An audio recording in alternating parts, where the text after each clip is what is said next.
খুবই মজার একটা কিন্তু রান্না, আর খুব কম সময় লাগে। ভেতরটা দেখুন কত সুন্দর কুক হয়েছে, আর ওপরে তো একদম সসে মাখামাখি।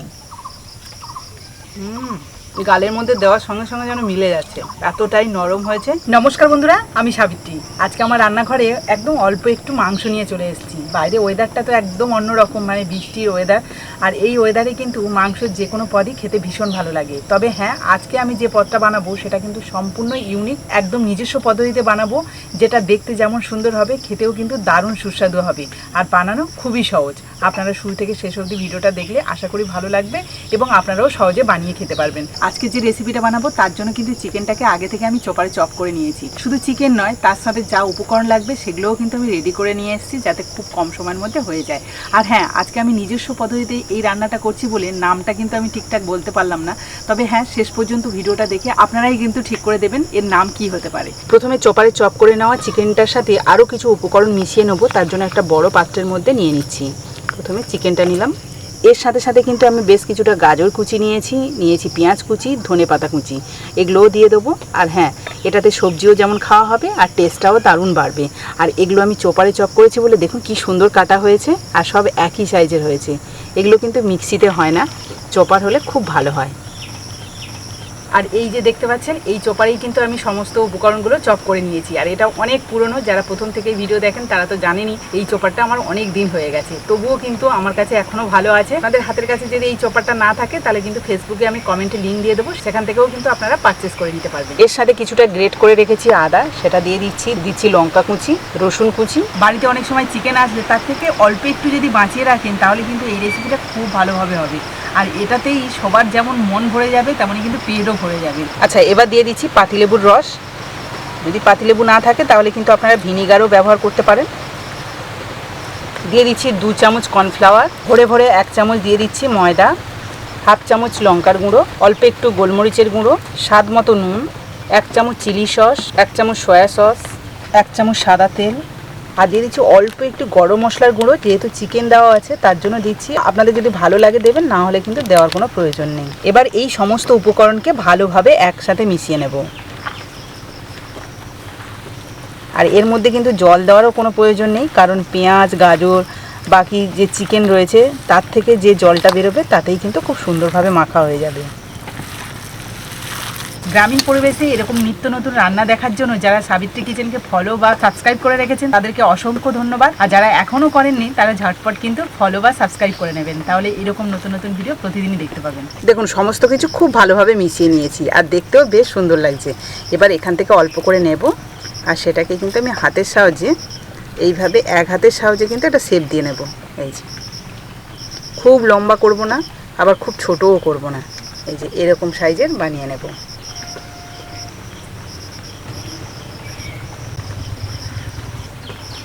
এখানে দেখুন সবগুলো রেডি করে নিয়েছি, আর বেশ অনেকগুলো হয়েছে। এই দেখুন 2টো প্লেটে কিন্তু আমি সাজিয়ে নিয়েছি। তো চলুন এবার আমি গ্যাসটা ধরিয়ে নিই। কড়াইয়ের মধ্যে দিয়ে দিচ্ছি 2 বাটি মতো জল। জল দেওয়ার পরে জলটাকে কিন্তু খুব ভালোভাবে ফুটিয়ে নিতে হবে। তো দেখুন জলটা কিন্তু বাষ্প উঠতে শুরু করে দিয়েছে। এবার এই ফুটন্ত জলের মধ্যে এগুলোকে দিয়ে দেব। এগুলো জলে দেওয়ার সময় আপনাদের ভয় হতে পারে যে এগুলো ছিঁড়ে যদি যায়, কিন্তু না, একটুও কিন্তু জলের মধ্যে ছেড়ে যাবে না। যেমন সেট দেবেন ঠিক তেমনই থাকে। জলটা কিন্তু ফুটছে, অথচ সবগুলো দেখুন যেভাবে দিয়েছি ঠিক তেমনভাবেই রয়েছে। আর সবগুলোই আমি একসাথে দিয়ে দিচ্ছি। দেখুন এর মধ্যে যেহেতু চিকেন দেওয়া রয়েছে তাই কিন্তু আমি 5 মিনিট মতো সিদ্ধ করে নিলাম। এবার এই ছাঁকুনির সাহায্যে আস্তে আস্তে কিন্তু এগুলোকে তুলে নেব। এই দেখুন প্রত্যেকটাই কিন্তু গোটা গোটাই আছে। এগুলো যত ঠান্ডা হবে ততই কিন্তু একদম শক্ত হয়ে যাবে।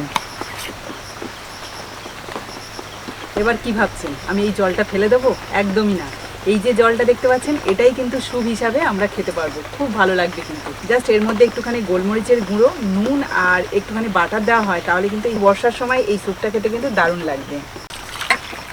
এবার একটা দারুণ টেস্টি সস বানাতে হবে। তার জন্য কড়াইয়ের মধ্যে দিয়ে দিচ্ছি অল্প একটু সাদা তেল, অল্প একটু রসুন কুচি, একদম হালকা করে ভেজে নেব। এবার এর মধ্যে দিয়ে দেবো অল্প একটু সয়া সস, তার সাথে আমি দিয়ে দিচ্ছি অল্প একটু জল, কারণ সসগুলো একদম সরাসরি তেলের উপর না দিয়ে একটু জল দিলে খুব ভালোভাবে কিন্তু এটাকে তৈরি করা যাবে।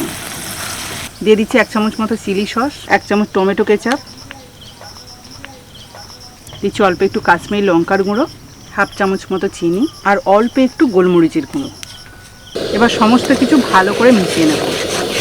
আচ্ছা, এর মধ্যে সামান্য একটু নুনও দিতে হবে, তাহলে টেস্টটা আরও ভালো আসবে। এমনি সসে নুন দেওয়া থাকে, তবু যেহেতু জল দিয়েছি অল্প, সেই জন্য অল্প পরিমাণে নুন দিয়ে দিচ্ছি। প্রায় 1 থেকে 1.5 মিনিট মতো ভালো করে নাড়াচাড়া করে নিয়েছি। যেহেতু এর মধ্যে কাশ্মীরি লঙ্কার গুঁড়ো আছে, ওর একটা গন্ধ আলাদা থাকে এবং সব রকম সস দেওয়া আছে, সেই জন্য কিন্তু একটু নাড়াচাড়া করে ওই গন্ধটাকে কাটাতে হবে।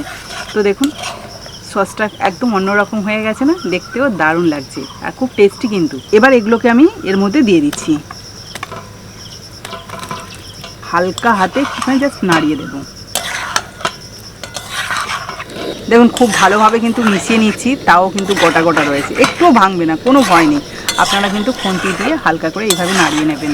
খুবই লোভনীয় একটা খাবার। বিভিন্ন ধরনের রান্না করতে গিয়ে অনেক আইডিয়াও এসে যায়, তো তেমনই একটা রান্না বলতে পারেন আজকের এই রেসিপিটা। একদম আমার নিজস্ব পদ্ধতিতে এই রান্নাটা করলাম।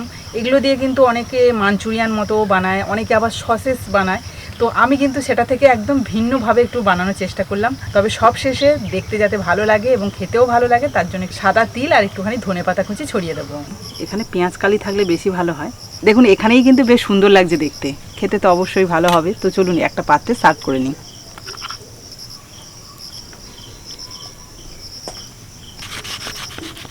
নামানোর পর ওপর থেকে আরেকটু ধনেপাতা কুচি দিয়ে একটু গার্নিশ করে নিচ্ছি, তার সাথে অল্প একটু সাদা তিল। একদম চটপটি একটা খাবার। বন্ধুরা দেখতে পেলেন খুবই মজার একটা কিন্তু রান্না, আর খুব কম সময় লাগে। আপনারা নিশ্চয়ই দেখে বুঝতে পারছেন যে এটা খেতে দারুণ সুস্বাদু হবে। তো চলুন এবার একটুখানি খেয়ে আপনাদের বলি এর স্বাদটা কেমন হয়েছে। তবে খাওয়ার আগে আপনাদের একটু কেটে দেখাই কতটা নরম হয়েছে। দেখুন, এই দেখুন দারুণভাবে কিন্তু কেটে গেল। ভেতরটা দেখুন কত সুন্দর কুক হয়েছে, আর ওপরে তো একদম সসে মাখামাখি। গালের মধ্যে দেওয়ার সঙ্গে সঙ্গে যেন মিলে যাচ্ছে, এতটাই নরম হয়েছে আর টেস্ট কিছু বলার নেই। সত্যি বলছি বন্ধুরা, আমার নিজস্ব পদ্ধতি বলে নয়, এটা যদি আপনারা এভাবেই বানান সত্যিই খেতে খুবই ভালো লাগবে। আমার তো ভীষণ ভালো লেগেছে। আপনারা বাড়িতে একবার ট্রাই করবেন, দেখবেন বড়রা তো খাবেই, তার সাথে বাচ্চারাও খুব মজা করে খাবে। তো আজকের এই রেসিপিটা যদি আপনাদের ভালো লাগে তাহলে প্লিজ একটা লাইক করে বন্ধুদের সাথে শেয়ার করবেন। আর যারা আমার নতুন বন্ধু আছেন তারা যদি ইউটিউব থেকে দেখে থাকেন তাহলে প্লিজ চ্যানেলটাকে সাবস্ক্রাইব করে রাখবেন। আর যারা ফেসবুক থেকে দেখছেন তারা ফেসবুক পেজটাকে ফলো করে দেবেন। তাহলে চলুন আজকের মতো বিদায় নিই, পরের দিন আসবো আবার একটা নতুন ভিডিও নিয়ে। ততক্ষণে ভালো থাকবেন, সুস্থ থাকবেন।